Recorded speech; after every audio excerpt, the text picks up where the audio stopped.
वही वीडियो देखो जो आए बिना ब्रेक के। अभी डाउनलोड करें तक ऐप। आप देख रहे हैं आज तक, मैं हूं आपके साथ नवजोत रंधावा। चीन और पाकिस्तान को इस वक्त सावधान रहने की जरूरत है। आज देहरादून की पासिंग आउट परेड में 333 नए जांबाज योद्धा भारतीय सेना में शामिल हो गए। इस मौके पर सेना प्रमुख जनरल नरवणे भी मौजूद थे।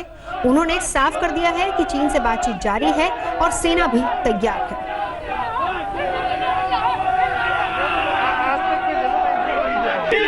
सेना हमेशा हर मोर्चे पर तैयार होती है। इस वक्त सेना प्रमुख जनरल मनोज मुकुंद नरवणे देहरादून में युवा अधिकारियों का हौसला बढ़ाने आए हैं। जनरल साहब, अलग तरह के हालात हैं, कोविड की महामारी के बीच में अपने ट्रेनिंग कराई है, किस तरह से ये हो पाया पासिंग आउट? कोविड के वजह से हमें कई कठिनाई सामने आए, मुश्किलातें सामने आए। जो प्रिकॉशन लेने पर पड़े, जो रिस्ट्रिक्शंस थे, उसके वजह से तकरीबन 2.5-3 महीने का जो ट्रेनिंग का पीरियड है, वो इन 3 महीने में, जो कि बहुत से इम्पोर्टेंट महीने होते हैं, जहाँ फाइनल एग्ज़ाम होते हैं, फाइनल कैंप होता है, वो सारा हमें मॉडिफाई करके अलग तरीके से करना पड़ा। लेकिन मुझे बहुत खुशी है कि हम कमांडेंट IMA जनरल नेगी साहब और उनकी टीम ने बहुत अच्छी प्रक्रिया की, सिलेबस को मॉडिफाई किया, ट्रेनिंग के तरतीब को मॉडिफाई किया, फायरिंग कैसे करना है उसमें भी उन्होंने बदलाव लाए, जिससे कि मैं आश्वासन से कह सकता हूं कि जो आज कैडेट कमीशन हुए हैं वो किसी तरह से किसी से भी कम नहीं है। सर, मौजूदा हालत में क्या संदेश आप देना चाहेंगे, क्या संदेश दिया आपने युवा अधिकारियों को, जो हालात हैं देश में? मैं इनको यही कहना चाहूँगा कि अपना काम अच्छे तरीके से करते रहें, अपनी ड्यूटी निभाएं और जो भी चुनौतियाँ सामने आती है उसका डट कर सामना करें। थैंक यू, धन्यवाद। तो जनरल मनोज मुकुंद नरवणे का कहना है कि अभी जो हालात हैं खासतौर से, और अभी उन्होंने थोड़ी देर पहले ये भी साफ किया कि जहाँ तक चीन के साथ जो इस वक्त विवाद चल रहा है उसमें बातचीत इस वक्त हो रही है, दोनों सेनाएं कुछ पीछे हटी हैं और कोशिश की जा रही है कि बातचीत से इस समस्या का हल निकाले। उन्होंने इस बात को भी साफ किया कि वो देशवासियों को इस बात का भरोसा दिलाना चाहते हैं कि सेना हर चुनौती से निपटने के लिए पूरी तरह से तैयार है। कैमरामैन प्रदीप गुप्ता के साथ मंजित नेगी, देहरादून, आज तक। और पासिंग आउट परेड पर ही देखिए हमारा खास शो वंदे मातरम श्वेता सिंह के साथ।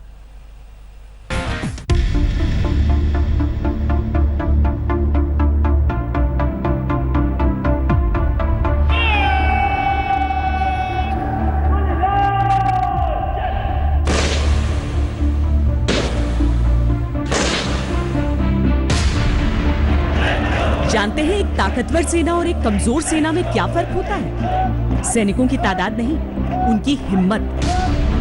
It means that you should have to fight and fight to win. Indian army का हर जवान और हर ऑफिसर वीरता से भरा हुआ है। किस टाइप के सिचुएशंस आ सकती हैं, किस टाइप की प्रेशर्स उनको हैंडल करने हैं, वो उनको उनके बारे में यहाँ पे सिखलाया जाता है। हम एक लीडर को यहाँ पे प्रिपेयर कर रहे हैं और लीडर का काम है सबसे पहले अपने ट्रूप्स को किसी भी ऑपरेशन, किसी भी वॉर या किसी भी सिचुएशन में लीड करना। तो लीड करने के लिए वीरता चाहिए। तकनीक और हथियार नहीं, हौसला। चाणक्य जो थे खुद एक विद्वान थे, उन्होंने चंद्रगुप्त को एक विद्वान नहीं बनाया, उन्होंने इसको एक क्षत्रिय बनाया, एक योद्धा बनाया। मैगजीन अपनी तरफ, इजेक्शन स्लॉट, समझ में आ गया? जी साहब। हम यहाँ से जब जेंटलमैन कैडेट्स को पासिंग आउट करेंगे तब तक वो एक समझ लो आग का शोला बन गया होगा।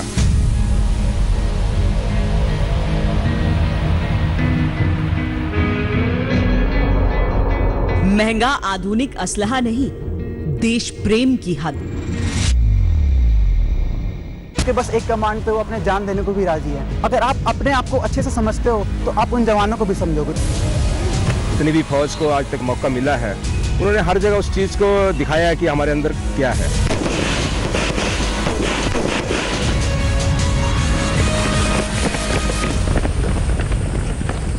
इनके जहन में ये बात बिगनिंग से ही रह जाए कि उनका जो कैरेक्टर है वो सिर्फ लड़ाई के क्षेत्र में नहीं है, बल्कि हर एक अदर एस्पेक्ट्स के अंदर भी ध्यान देने की जरूरत है। देश की सेना को ताकतवर बनाते हैं उसके सैनिक और उन सैनिकों का पराक्रम, प्रताप, समर्पण।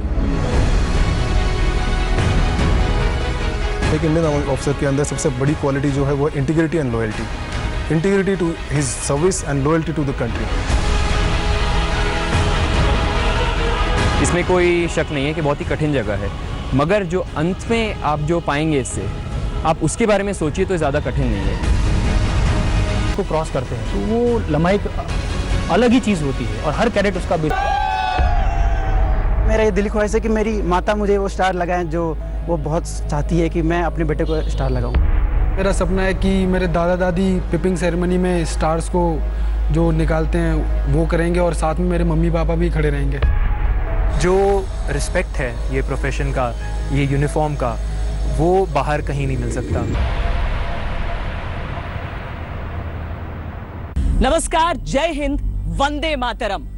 अगर आपको भारतीय होने पर नाज है तो आपको हर वो किस्सा सुनने का अधिकार है, जानने का अधिकार है जो भारत के गर्व का हिस्सा है। इस बार हम आपको आतंक से टकराते शौर्य की गाथा सुनाएंगे तो सुनाएंगे उन सैनिकों के बनने की कहानी भी जो हमारे आपकी शान है, हिंदुस्तान का अभिमान है। हम देश को सबसे ऊपर रखते हैं, उसके बाद जिन लोगों को हम कमांड कर रहे हैं उनकी सेफ्टी, उनका कंफर्ट हमारे लिए नेक्स्ट। और सबसे अंतिम में आती है हमारी खुद की सुविधाएं, हमारा कल्याण। जिस देश के रक्षकों की प्राथमिकता की सूची ऐसी हो, उस देश में जियो बेखौफ। लीड करने के लिए वीरता चाहिए और साथ ही अगर मैं एक लीडर हूं और मैं अपने विवेक से सही डिसीजन ले सकता हूं, तो इसीलिए इन दोनों चीजों का समन्वय बहुत जरूरी है। जिस देश के सैनिकों की वीरता में भी विवेक शामिल हो, उस देश में जियो बेधड़क। भारत के योद्धा यूं ही नहीं बनते, उनमें लगता है थोड़ा सा फौलाद, थोड़ी सी नरमी, थोड़ा सा साहस, थोड़ी सी चौकसी, थोड़ा सा गुस्सा, थोड़ी सी संवेदना। वो गोली चलाते हैं तो ढाल भी वही बनते हैं, वो वज्र बनकर टूटते हैं तो संभालते भी वही हैं। वो जिगर वाले तो हैं पर दिल वाले भी हैं। ये है देहरादून का इंडियन मिलिट्री एकेडमी यानी IMA, और ये है दुनिया की तीसरी सबसे बड़ी सेना के भविष्य। सेना का मतलब ही है अनुशासन, लेकिन भारतीय सेना का अनुशासन परंपराओं में पिरोया हुआ है, संस्कारों में गढ़ा हुआ है। इसकी शुरुआत इसी मंदिर से होती है। यहीं से निकलते हैं वो वीर जो हमें वंदे मातरम कहने का हक दिलाते हैं और वंदे मातरम न कहने की आजादी भी। तो वीरता की कहानियां सुनाने से पहले आइए हम आपको वीर बनने की कहानी सुनाते हैं। बंदूक ताने सैनिकों को आपने खूब देखा होगा। आज हम बंदूक के पीछे के इंसान से आपको मिलवाएंगे। आतंकियों को ढेर करने की खबरें आपने खूब सुनी होंगी। आज उसकी तैयारी का किस्सा आपको सुनाएंगे। मिलवाएंगे अफसर बनने से पहले वाले उस नौजवान से, उसके सपनों से, उसके डर से, उसकी उम्मीदों से, उसके लक्ष्य से।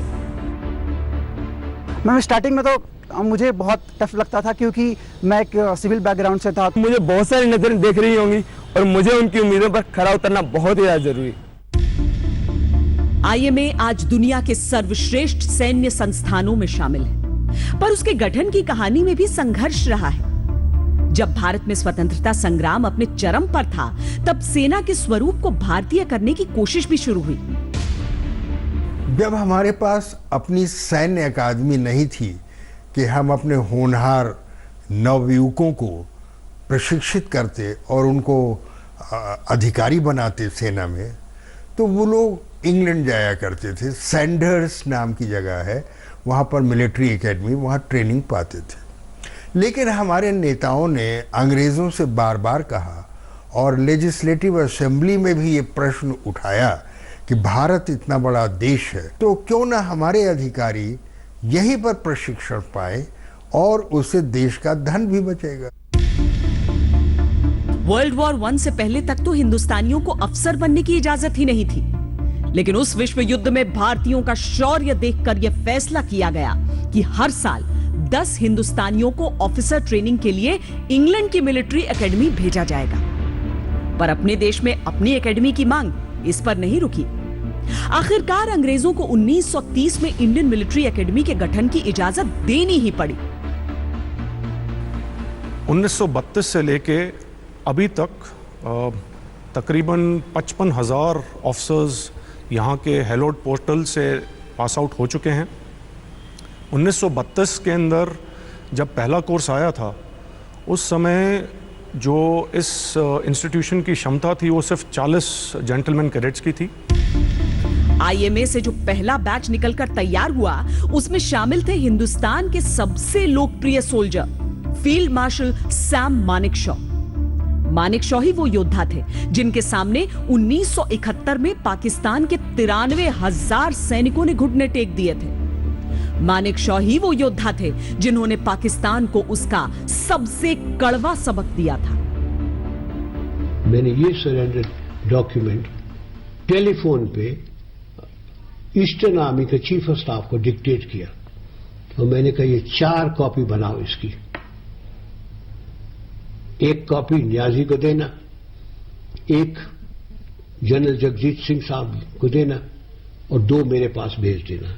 1 सरकार को दूंगा और 1 मेरे दफ्तर में रहेगा। दिलचस्प है कि उस पहली बैच से जो 3 अफसर निकले, वो आगे चलकर अपने अपने देशों की सेनाओं के अध्यक्ष बने। फील्ड मार्शल सैम मानेकशॉ, इसके अलावा पाकिस्तान सेना प्रमुख जनरल मोहम्मद मूसा और बर्मा सेना के जो अध्यक्ष बने जनरल स्मिथ डन। लेकिन हम इतिहास से आगे बढ़ते हैं, वर्तमान में लौटते हैं और चलते हैं उन्हीं जेंटलमैन कैडेट्स की तरफ जो हमारे देश का भविष्य है।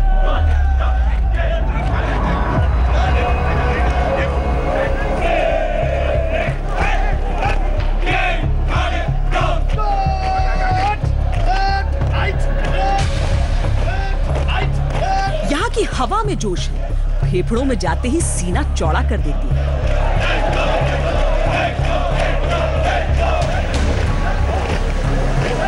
यहाँ की मिट्टी को एक पूरी सदी की निष्ठा से सींचा गया है।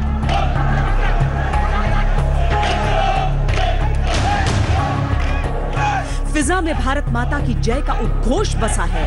यहाँ तो जैसे हर रंग तिरंगा दिखता है।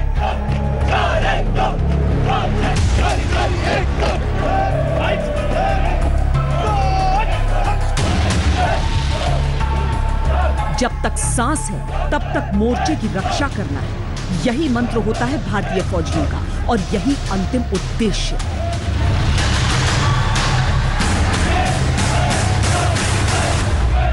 जहां हम और आप उम्मीद छोड़ देते हैं, ये वहां अपने हौसलों से नए रास्ते बनाते हैं। आसमान छूती ऊंचाई हो, पाताल जैसी गहराई हो, मौसम अनुकूल हो या प्रतिकूल, ये न रुकते हैं न थकते हैं और इस सब के पीछे होती है इनकी वो कठोर तपस्या जैसी ट्रेनिंग जो इन्हें बनाती है हिंदुस्तान की उम्मीद।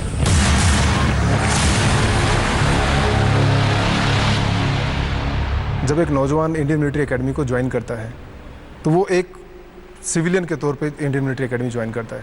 उसके बाद इंडियन मिलिट्री एकेडमी का ये फ़र्ज़ बनता है कि उसको हम पहले एक सोल्जर के तौर पे ढालें। वो फिजिकली स्ट्रांग होना चाहिए, मेंटली टफ होना चाहिए, तो उसकी तैयारी कराते हैं। और साथ ही साथ देश के जो मॉरल एथिक्स वैल्यूज़ है, इसकी भी तैयारी कराते हैं कि किस प्रकार अपने से बड़ों का सम्मान करना है। देश का संविधान सर्वोपरि होना चाहिए। जैसे tactical training, weapon training, map reading, plus academic classes होती हैं जिसमें हमें character, leadership, military psychology, military history, geography, army से रिलेटेड जितने भी सब्जेक्ट हैं जो एज ए ऑफिसर हमें काम आएंगे, इसके बारे में सिखाया जाता है।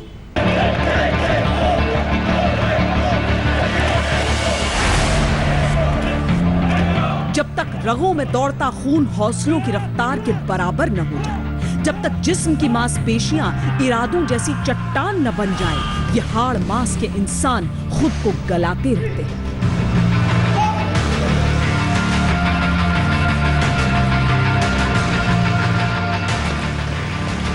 हम तो सबसे पहले तो उनको सेफ्टी का वर्षन, जैसे हम ट्रेनिंग दे रहे हैं तो वो पहले फर्स्टली अपनी सेफ्टी और अपने साथियों की सेफ्टी का, उसके बाद उसको लड़ाई के हालात के हिसाब से हम उसको वेपन ट्रेनिंग देते हैं ताकि वो लड़ाई के जब उसको मौका मिले, लड़ाई हो चाहे सीआई हो, जब भी उसको मौका मिले तो उस चीज़ का वो भरपूर फ़ायदा उठा के वहाँ पे वो अच्छा काम करके एक अच्छा नाम रोशन कर सकता है। यहाँ से जब जेंटलमैन कैडेट्स को पासिंग आउट करेंगे तब तक वो एक समझ लो आग का शोला बन गया होगा।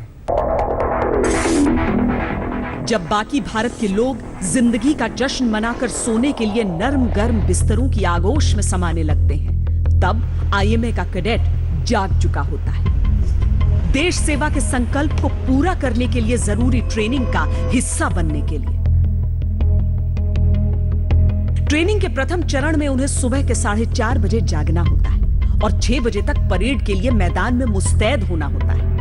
40 मिनट की परेड के बाद क्लास शुरू होने से पहले 1 घंटे का वक्त मिलता है, जिसमें उन्हें नहाना है, यूनिफॉर्म पहनना है और नाश्ता करके वापस क्लास के लिए लौटना है। और हर जगह की दूरी कम से कम 2 से 3 किलोमीटर होती है। वक्त पर पहुंचना हर जेंटलमैन कैडेट की जिम्मेदारी होती है। लेट होने का मतलब कठोर दंड। हमारा दिन सुबह 4:30 बजे शुरू हो जाता है, क्योंकि हमें अपनी यूनिफॉर्म सेट करनी होती हैं। We have to wear good uniforms, because army में जो सबसे पहली चीज़ सिखाई जाती है वो अपनी यूनिफॉर्म में प्राइड लेना। उसके बाद जो भी दिन की एक्टिविटी है उसके लिए हम प्रिपेयर करते हैं। आउटडोर क्लासेस होती हैं, जैसे वेपन ट्रेनिंग की क्लासेस, ड्रिल, फिजिकल ट्रेनिंग, घुड़सवारी, तैराकी। इन क्लासेस के बाद ब्रेकफास्ट होता है, उसके बाद क्लासेस होती हैं, क्लासेस के बाद एक रेस्ट पीरियड होता है, उसके बाद गेम्स होता है, फिर शाम को एक स्टडी पीरियड होता है, उसके बाद डिनर, और फिर उसके बाद शाम को हम थोड़ी पीटी करते हैं खुद के लिए, और फिर 10:30 बजे लाइट्स आउट।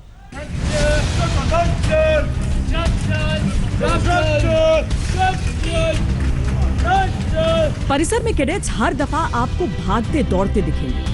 नियम कहते हैं कि अगर कैडेट अकेला है तो साइकिल पर सवार नहीं हो सकता, उसे साइकिल लेकर दौड़ना पड़ेगा। 4 कैडेट्स साथ हों तभी साइकिल की सवारी कर सकते हैं।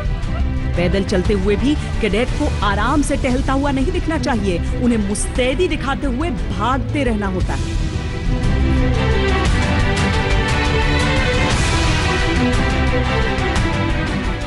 मैं स्टार्टिंग में तो मुझे बहुत टफ लगता था, क्योंकि मैं एक सिविल बैकग्राउंड से था, तो आपके कंफर्ट जोन से हटाकर आपको इतने ऐसे रूटीन में डाल देते थे जहाँ पे आपको फिजिकली स्ट्रांग, मेंटली टफ होना पड़ता था। तो स्टार्टिंग में तो बहुत बुरा लगता था, पर अब बहुत अच्छा लगता है, क्योंकि मैं इस बैकग्राउंड में पूरी तरह से ढल चुका हूँ। काफ़ी मुश्किल हुई। पहले 1-1.5 महीने तो एकदम पता ही नहीं चल रहा था कि कैसे हम आगे बढ़ेंगे और हमारी ट्रेनिंग हम पूरी कंप्लीट भी कर पाएंगे या नहीं। पर उसके बाद आदत सी हो गई और फिर उसी में मज़ा आने लग गया। हमारी एक दिनचर्या सी बन गई थी। लंच और क्लास के बीच कड़ा शारीरिक प्रशिक्षण भी महत्वपूर्ण है। इस बीच अगर कोई गलती या चूक हो जाए तो सजा के तौर पर शारीरिक श्रम बढ़ा भी दिया जाता है। शाम को स्टडी के लिए वक्त मिलता है, लेकिन अगर किसी को कोई ड्यूटी का जिम्मा दिया गया है तो उसे शाम को फिर आधे घंटे के अंदर परेड ग्राउंड में जाना होता है। डिनर हुआ हो तब भी, न हुआ हो तब भी। इसके बाद भी जरूरी नहीं कि रात को चैन की नींद के लिए बिस्तर मिल ही जाए। अगर किसी अधिकारी को यह लगा कि दिन की ट्रेनिंग के वक्त किसी नियम का उल्लंघन हुआ है या अनुशासन के पालन में कोताही बरती गई है, तो कैडेट के लिए सजा तय है, और वो सजा कई तरह की हो सकती है। 16 ईंटों से भरा बैग पीठ पर लादकर और साइकिल को सर पर रखकर पूरे मैदान के चक्कर लगाना, मैदान में सामने की तरफ या पीछे की तरफ बिना रुके लुढ़कते रहना, रात भर पुशअप या सिटअप लगाने की सजा, या किसी रस्सी पर चढ़कर वहीं ऊंचाई पर बैठे रहने की सजा।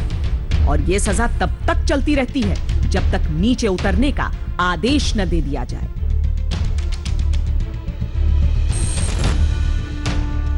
सजा जो है बेसिकली अनुशासन का ही पार्ट है।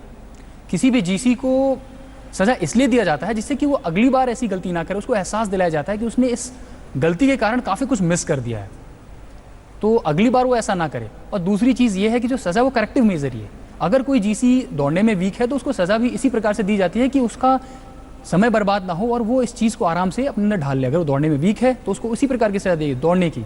अगर वो किसी कारणवश एकेडमिक्स में वीक है तो उसे इस प्रकार की सज़ा दी जाएगी जिसमें कि उसे डेजर्टेशंस और हो सकता है कि बुक रिव्यू भी देना पड़े। तो इसी प्रकार की सजाएं दी जाती है जिससे कि वो इस गलती को ना करे और इसको करेक्टिव मेजर की तरह ले। स्कूल, कॉलेज, घर, यूं तो गलती की सजा हर जगह दी जाती है, लेकिन यहाँ आईएमए में गलती की जो सजा दी जाती है वो एक खास मकसद के साथ। दरअसल कोई भी जेंटलमैन कैडेट यहाँ पर जो आता है उसके व्यक्तित्व से अहंकार को उखाड़ फेंकना होता है। अनुशासन का सबसे बड़ा दुश्मन होता है अहम, और यहाँ बहुत बारीकी से उस अहम को यानी ईगो को चकनाचूर कर दिया जाता है, ताकि आने वाले दिनों में अगर उन्हें आदेश का पालन करना हो तो केवल देश हित ही जहन में रहे।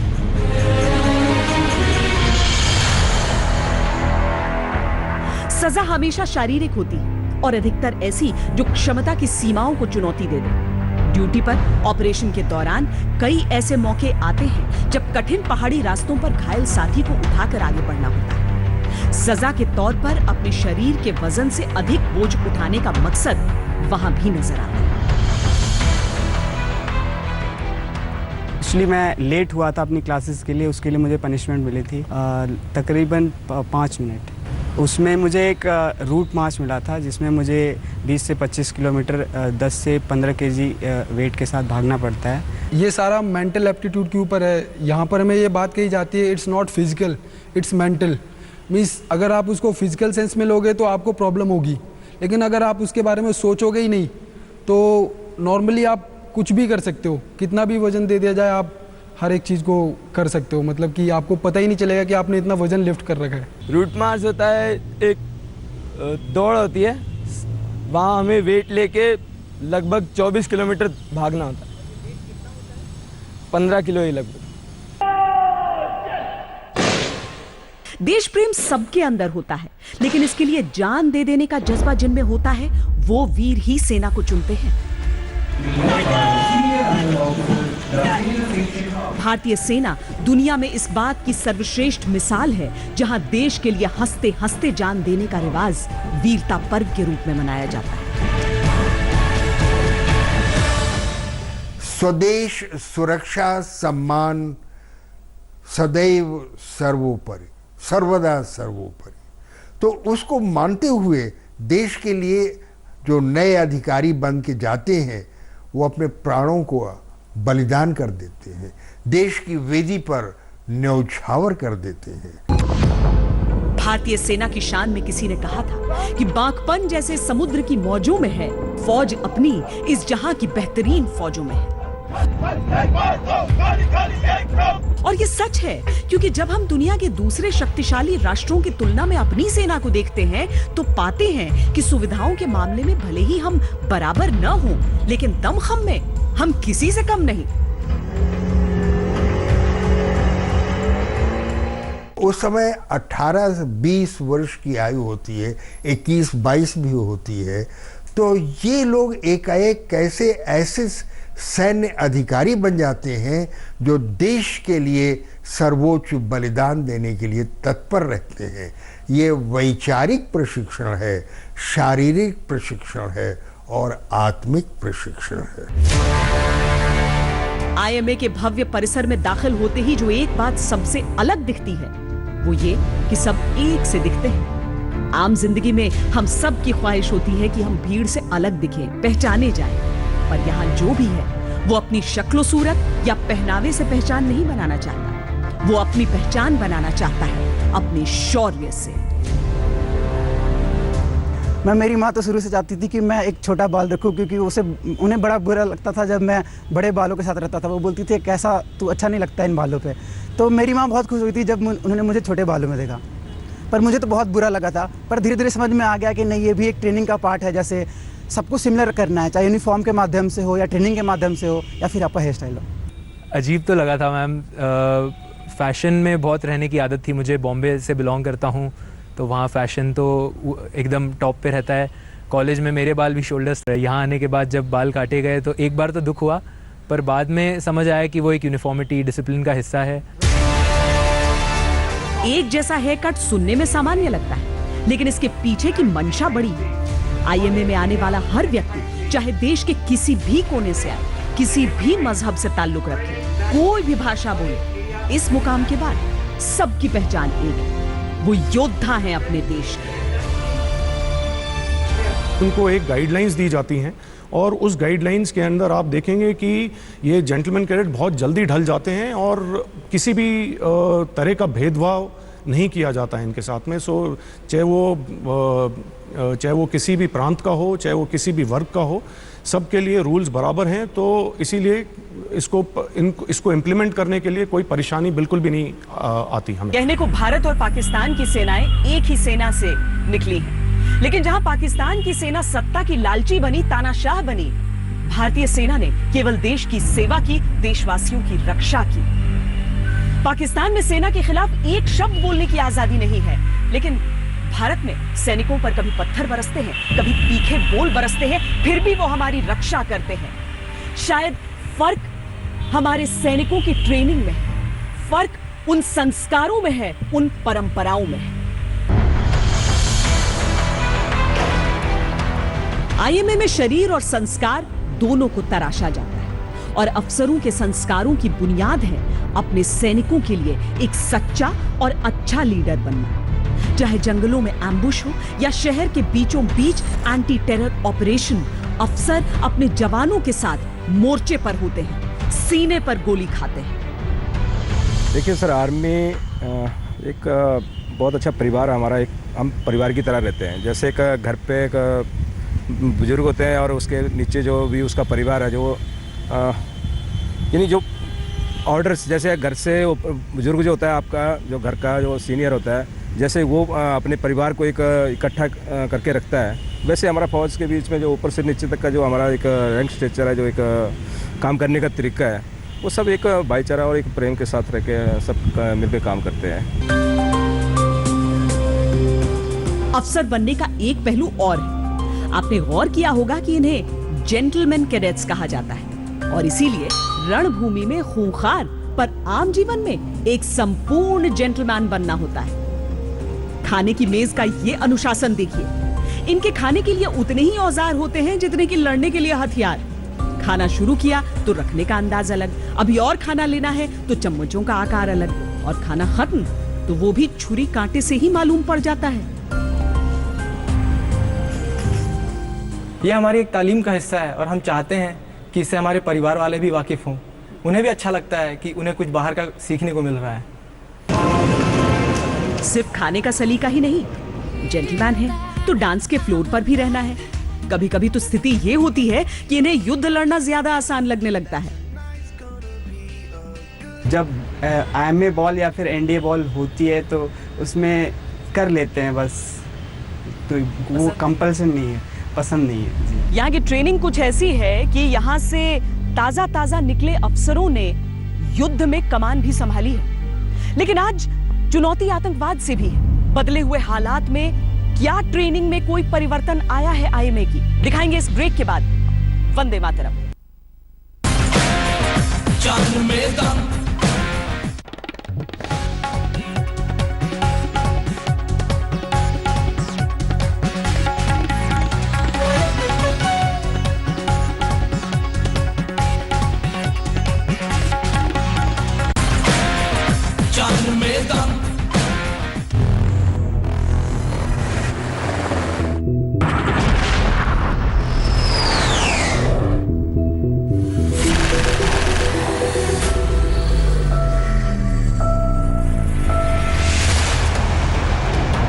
जितनी तरक्की दुनिया ने की, खतरों ने भी उतनी ही तरक्की की।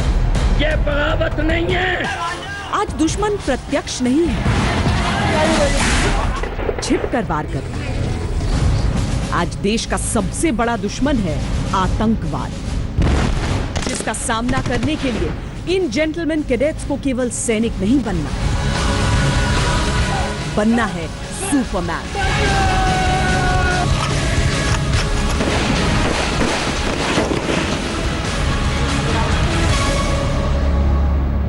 वंदे मातरम में हम उस मंदिर में पहुंचे हैं जहां भारत माता के सपूत भारत के योद्धा बनकर तैयार किए जाते हैं। दरअसल ये एक ऐसी जगह है जहां पर कठोर से कठोर दिल वाला जो व्यक्ति होगा वो देशभक्ति के भाव से लबरेज हो जाएगा। जो हमारे लिए तस्वीरें हैं वो इनके लिए जिंदगी है। सरहद पर जब गोलियां चलती हैं तो दुश्मन सामने होता है, गोलियां सामने की ओर से चलती हैं। एक ही लक्ष्य होता है, दुश्मन को नेस्त नाबूद कर देना। पर एंटी टेरर की जिम्मेदारी एक ऐसे इलाके में होती है जहां दुश्मन आगे भी हो सकता है, पीछे भी। खुले किसी चौराहे पर भी, किसी मकान में भी। जैसे जैसे हमारी दुनिया के खतरे बदल रहे हैं, हमारे फौजियों को तराशने का ढंग भी बदल रहा है। आज आईएमए केवल युद्ध के उस खतरे की तैयारी नहीं कराता, बल्कि उस अनजान अदृश्य दुश्मन को ध्वस्त करने की ट्रेनिंग देता है।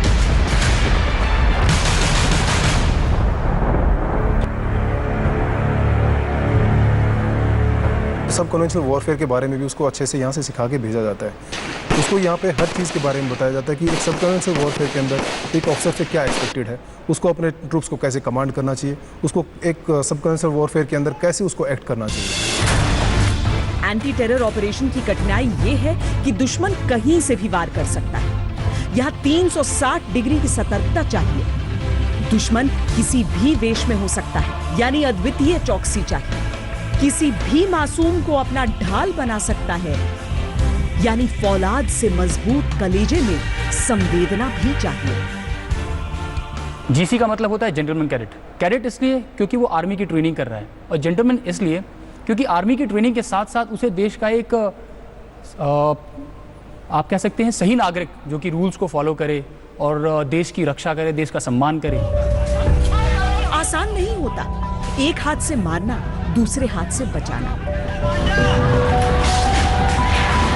पर भारतीय सेना के यही वो संस्कार हैं जिनका जिक्र हम बार बार कर रहे हैं। भारतीय फौज दुनिया की बाकी सेनाओं से बहुत अलग है। यहाँ नागरिकों को बचाने के लिए कई दफा खूंखार आतंकियों से भिड़ंत शरीर के साथ दिमाग का खेल बन जाता है। दरअसल आतंकी अमूमन जान बचाने के लिए रिहायशी इलाकों में छिपते हैं, मासूमों को ढाल बनाते हैं। उन घनी गलियों और घरों से आतंकियों पर प्रहार के लिए ही हाउस इंटरवेंशन की ये कला इतनी महत्वपूर्ण है।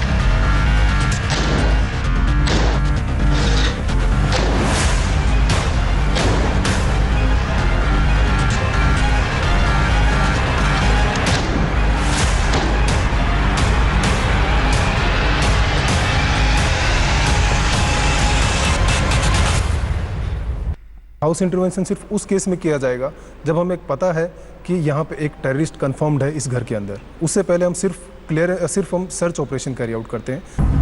ये विजयंत टैंक है। 1965 में भारतीय सेना में शामिल किया गया था और 97 तक इसे फेज आउट किया गया। इसी टैंक के नाम पर, क्योंकि इसने 1971 के युद्ध में पाकिस्तान के दांत खट्टे किए थे, कैप्टन विजयंत थापर के पिता ने उनका नाम रखा था। विजयंत थापर करगिल के युद्ध में शहीद हुए थे, उन्हें वीर चक्र से नवाजा गया था।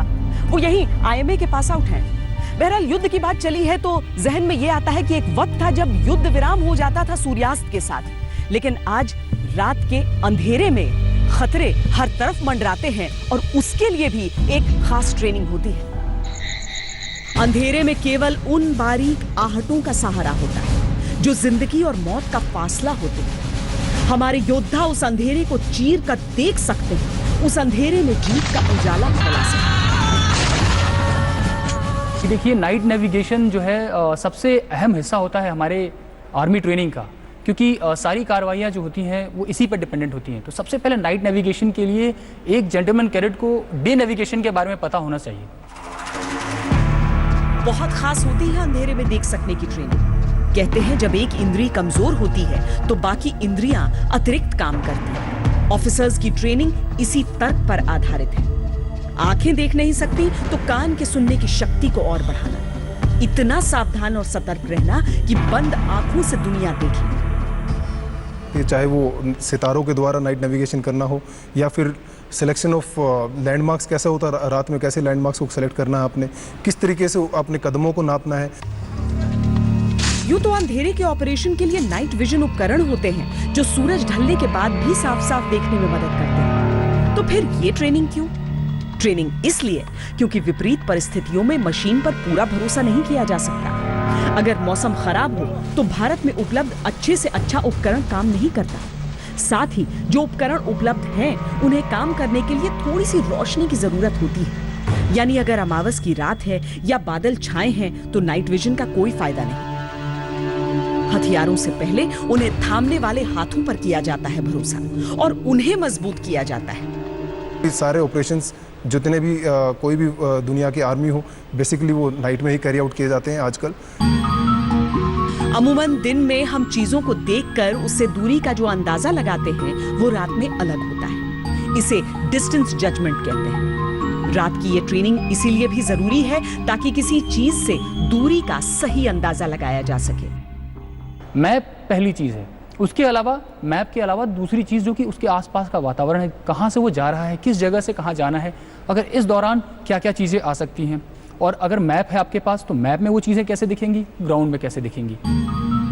किसी एम्बुश में बैठे हुए अगर हल्की सी भी रोशनी की तो खतरे को खुला न्योता है। टटोलते हुए पहाड़ों जंगलों में चलना है, हर आहट पर चौकन्ना रहना है। न रफ्तार कम हो सकती है न धार, यही है भारत के वीर। यहाँ हम आपको ये भी समझाएं कि ये नौजवान नौकरी की तलाश में फौज में नहीं आए थे। नौकरी उन्हें कहीं भी मिलती, पैसे मिलते, आराम मिलता, सुरक्षित रहते वो। लेकिन ये तो ऐसे मतवाले थे जिन पर कोई और ही धुन सवार थी। वो पंक्तियां सुनी है ना आपने, हम भी आराम उठा सकते थे घर में रहकर, हमें भी माँ बाप ने पाला था दुख सह सह कर, वक्त रुखसत उन्हें इतना भी ना आए कहकर, गोद में अश्क जो टपके कभी रुख से बहकर, तिफल उनको ही समझ लेना जी बहलाने। यहाँ कई कैडेट्स ऐसे आते हैं जिनसे पहले की 3-4 पीढ़ियां फौज में अफसर रही। कई ऐसे भी आते हैं जिन्हें अपने माँ बाप को भरोसा दिलाने में कठिनाई होती है कि वो उन्हें फौज में आने दें, क्योंकि हर माँ बाप को अपने बच्चे की सुरक्षा का ख्याल तो होता ही है। मेरा बचपन से ख्वाहिश था कि मैं आर्मी को अपना करियर बनाऊं, पर मेरे पिताजी का ये मन था कि मैं पहले IIT क्रैक करूं, फिर उसके बाद मैं जहां चाहूं वहां जा सकता था। तो मैंने अपने पिताजी के ड्रीम को ट्रू किया और IIT क्रैक किया। फिर मैंने अपने ड्रीम को ट्रू करने के लिए ND चला। भारतीय फौज में ऐसी अनेकों मिसालें रही हैं जहां बड़ी बड़ी नौकरियों की पेशकश ठुकराकर नौजवान सेना में आते हैं। वो चाहते तो लाखों की सैलरी ले सकते थे, ऐसी नौकरी कर सकते थे जहां कुर्सी मेज पर बैठकर सुरक्षित रहते, खाते पीते, अपने उम्र के लोगों के साथ मौज मस्ती करते। लेकिन उन्होंने कुर्सी की जगह पत्थर, कीबोर्ड की जगह रॉकेट लॉन्चर, पैसों की जगह इज्जत को चुना।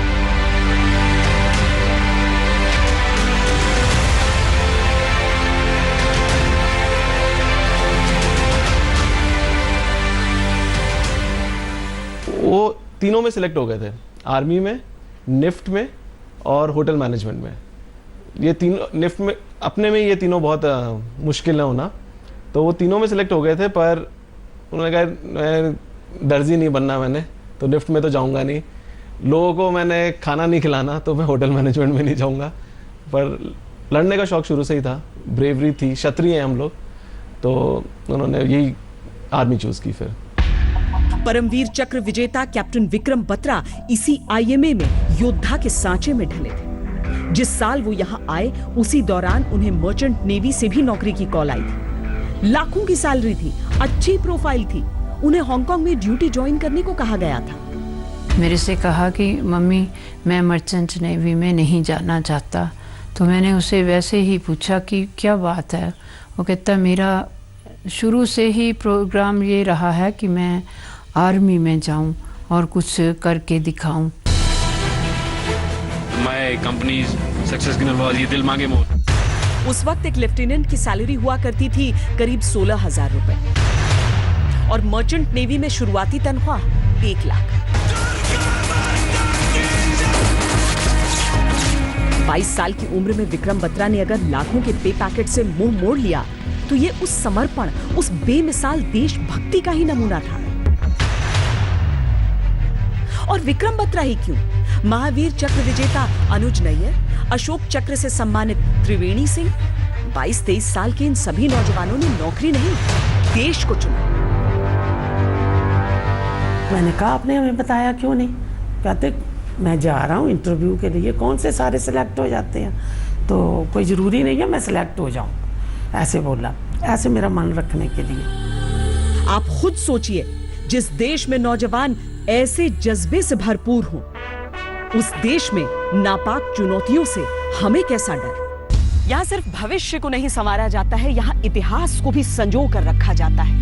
IMA से निकले कई योद्धा हैं जिन्हें युद्ध भूमि में उनके पराक्रम के लिए परमवीर चक्र से नवाजा गया, जैसे 2nd लेफ्टिनेंट अरुण खेत्रपाल।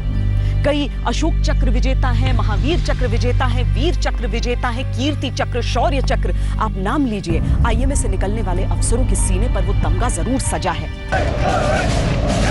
हिंदुस्तान समेत दुनिया भर में करीब 60,000 ऐसे ऑफिसर्स हैं जो इंडियन मिलिट्री एकेडमी से पास आउट हुए। IMA से निकले कैडेट्स में Angola, Afghanistan, Bhutan, Burma, Ghana, Iraq, Jamaica, Kazakhstan, Kyrgyzstan, Malaysia, Nepal, Nigeria, Philippines, Singapore, Sri Lanka, Tajikistan, Tanzania, Tonga, Uganda, Yemen, Zambia, यहाँ तक कि पाकिस्तान के फौजी अफसर शामिल। न सिर्फ भारत बल्कि पूरी दुनिया में आईएमए का नाम सर्वश्रेष्ठ कैडेट्स निर्माण के लिए जाना जाता है। सैन्य इतिहास में न जाने कितनी इबारतें आईएमए के कैडेट्स की शान में लिखी जा चुकी हैं और अब तो हर रोज हर सुबह कोई न कोई ऐसा कैडेट जरूर प्रशिक्षण ले रहा होता है जिसकी वीरता के किस्से लिखने का इंतजार इतिहास कर रहा होगा। रुक रहे हैं एक ब्रेक के लिए। ब्रेक के बाद एक जेंटलमैन कैडेट की जिंदगी का सबसे भावुक क्षण, जब वो एक कैडेट से अफसर बनता है और पार करता है अंतिम पल।